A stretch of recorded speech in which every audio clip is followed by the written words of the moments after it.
and welcome back to Cardinals in Carts Getting Coffee. I'm your host Hannah Cash. We are going to pick up Dr. Tamalis, the interim UIW Provost. So let's go see where he is.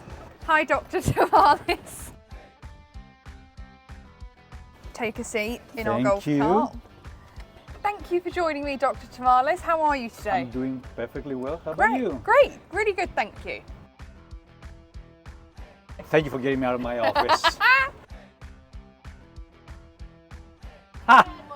You love bread? I love bread. Do I you? could live on bread for a month easily. If someone told me that you have nothing to eat but bread, but like good bread, like French thick crust bread, I can easily do it. I'd be the happiest of people.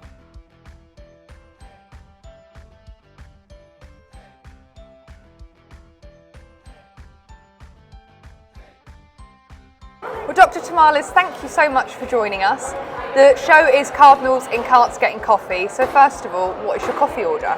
My coffee order was a cappuccino with a 2% milk. Very similar to mine. Absolutely, just different yeah. types of milks. Yeah, We have good yeah. taste. Cheers. I want to kind of start talking about your personal background. Sure. I know you're from Greece. So how was that growing up in Greece and now you're living over here in the United States? Very different. It was a different time as well. You know, 70s and 80s. I grew up with my grandparents who instilled in me an idea of advancing in life, and the only path to get there was through education. So, and even as a little kid, I always liked math, science, chemistry, physics, that kind of stuff. Not your typical, teenage preference, but that was mine. What do you miss the most about Greece? I would say the weather, except here in Texas, I'm going to get that fixed anyway, so maybe nothing is the answer. Maybe food? Food, perhaps. And you have to understand, after spending, close to 35 years that I've been in this country, you this becomes home after a certain point, and there's fewer and fewer things that you miss, and then you kind of get your fix by traveling back home, every so many years, 3, 4, 5 years, so yeah. And you talk about travelling. You have a desire to travel to my home country. You know about that? Yes, England, absolutely. And you're hoping to go in the summer, maybe. It's a dream that's been there for 45 years or so, since I started, learning English as a elementary school kid, 8-year-old, 9-year-old. And is that because of the history? Will you do tourism growing there? up, there was this idea of England, whether it's the monarchy or the history behind it, there was always this status of the country as, you had to go abroad. And back then, traveling wasn't as easy as now, and traveling wasn't as prevalent back then. So the idea of traveling abroad and going somewhere was just a big deal. And I think it was a status for a lot of Europeans starting to go to England, and it's still the case because of the history and everything else. So I made a promise to a lot of folks, including you earlier on, about I'll make it happen, whether it's this summer but it's going to be soon. It's not going to be another 35 years before I make it happen. So. And you talk about that word history.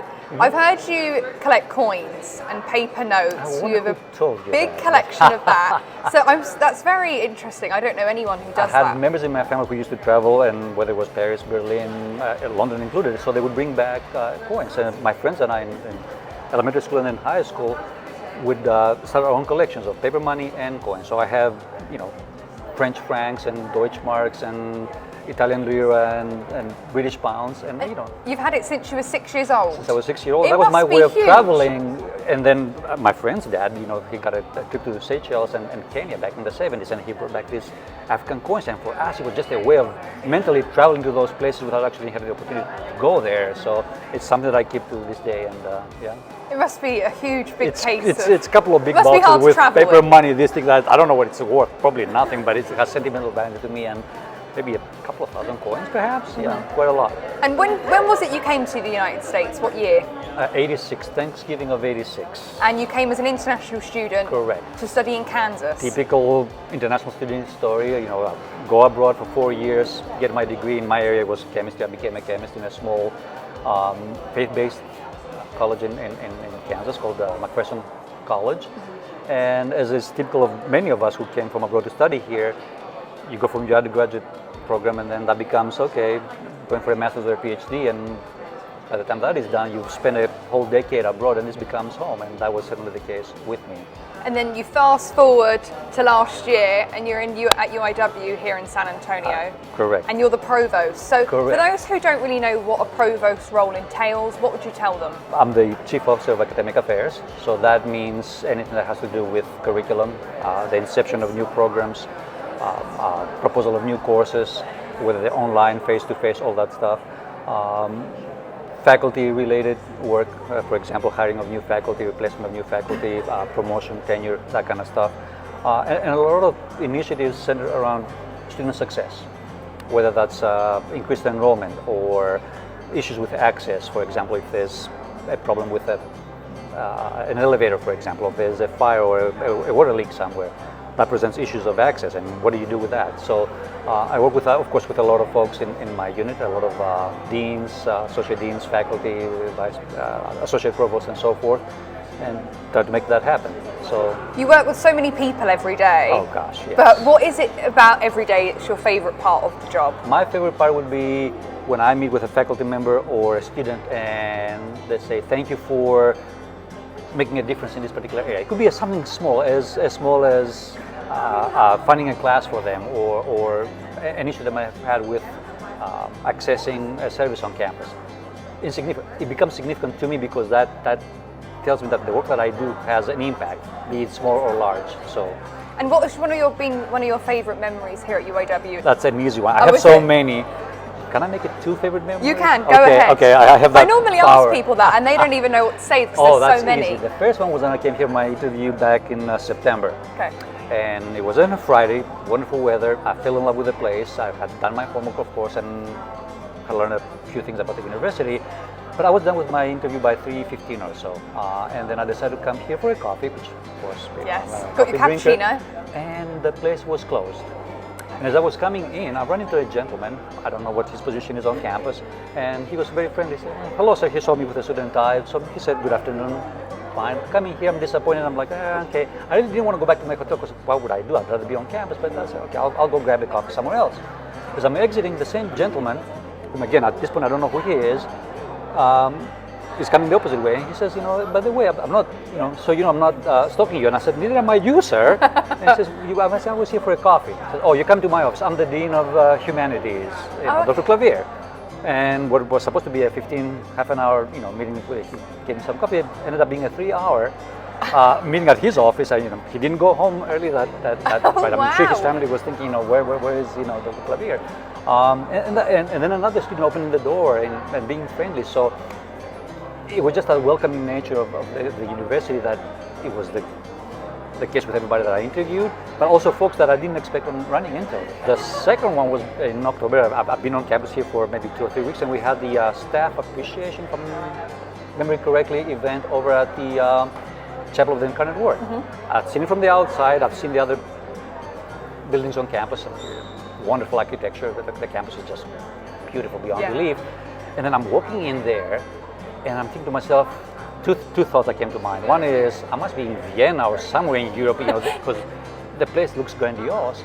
And then my second thought was, my grandfather, I was named after him, Dimitri. I'm like, he's with me right now. Yeah. Being tickled to death because, he was somebody who had a third grade education and thinking, okay, the interim provost is here on this beautiful campus. I could feel his spirit being with me in that space, and that's lovely. And that has stayed with me since then. Yeah. And you spoke about UIW being a special place. There's such a welcoming community here. Absolutely. And also the campus is beautiful. Would you say those are your favourite things about the school? They are, and it's a unique place. And I'm not saying this just as a cliche, and I've worked in faith-based institutions before. Large state institutions which have a different feel to them. Everything on this campus, whether it's the architecture, the folks here that embody and live the legacy of the original Sisters of Charity who basically created the university back in the 1800s. It has that special feel to me, and I think I speak for a lot of other folks as well when I say that. So yeah, absolutely. How long have you been on campus? I graduated in May. Okay. So I'm a senior now. I see you on stage then, excellent. Yes, I'm on the women's golf team, so that's why I'm here originally, to play golf. And then within the last year, I've taken on broadcasting. I want to go into sports broadcasting, but doing interviews with anyone. So that answers my next question then. What comes up next after this? Yeah, so sports broadcasting, I'd love to do sideline reporting, sports anchoring, anything like that. I think if this interview is any indication, you have this down. This is You going to do be, well. thank you. This is going to go on my main page, the real. Which may be an indirect offer of a letter of recommendation if you ever need one. Oh, thank you very much. I really appreciate Of course, that. absolutely. Thank you. Well, I know you're so busy every day. Like you said, you have meetings all the time. So I really thank you for all your time here today getting coffee with me. It's been a pleasure. Thank you, Hannah. And thank you for all you do for the university. We all appreciate you very much. Cheers. Cheers again. Thank you very much. Thank you for having me. Of course.